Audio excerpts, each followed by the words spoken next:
In the last lecture, I discussed just a few aspects of Mughal India, and this is linked with our topic about the decline of Islamic power at the expense of Western power.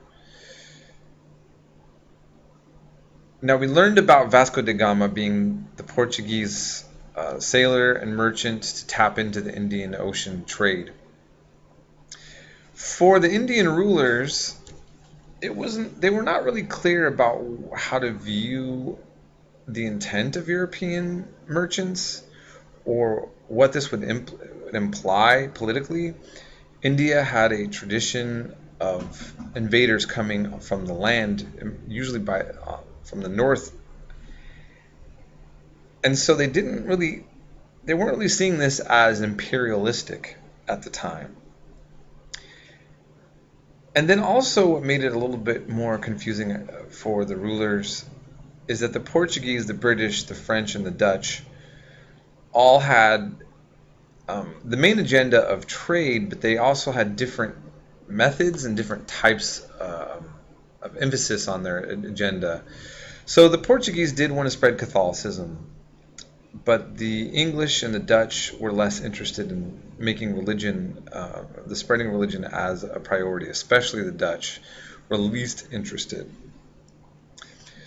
By the early 17th century, 1610, Portuguese dominance was slipping to the Dutch and the English. And the Portuguese, even though they opened up the trade here, we're going to see them just decline in terms of their prestige and their foothold in this region.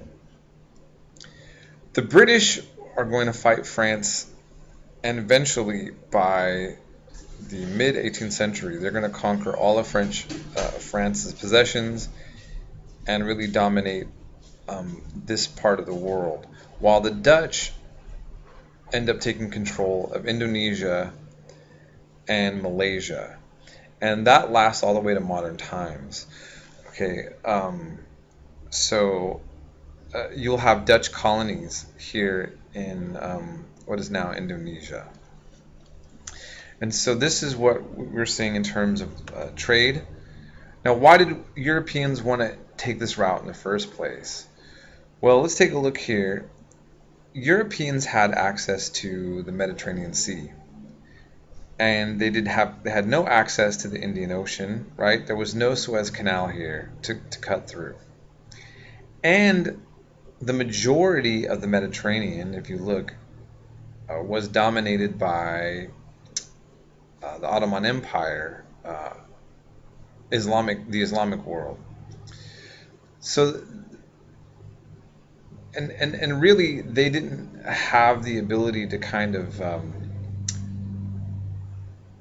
operate the way that they wanted to. Another aspect was that the Ottoman Empire was continually attempting to extend itself into Europe. But as it did this, it would also decline. I mean, so the Ottoman Empire made it all the way up to Vienna, Austria. And it's very possible that Europe could have actually become an Islamic continent.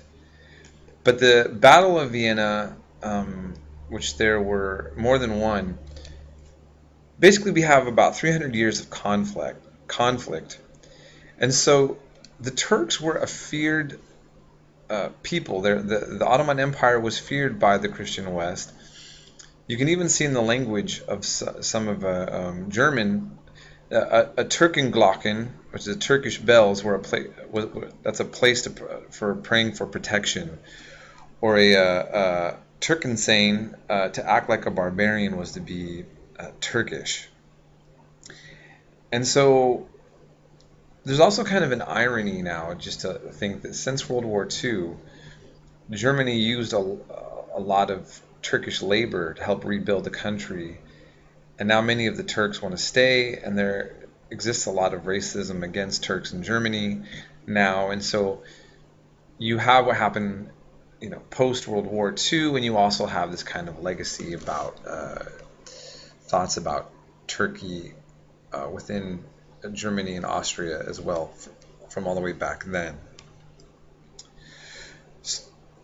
So then, now we want to cover the Ottoman Empire. Okay, so let's talk about that some more. I'm going to go into that into the next lecture.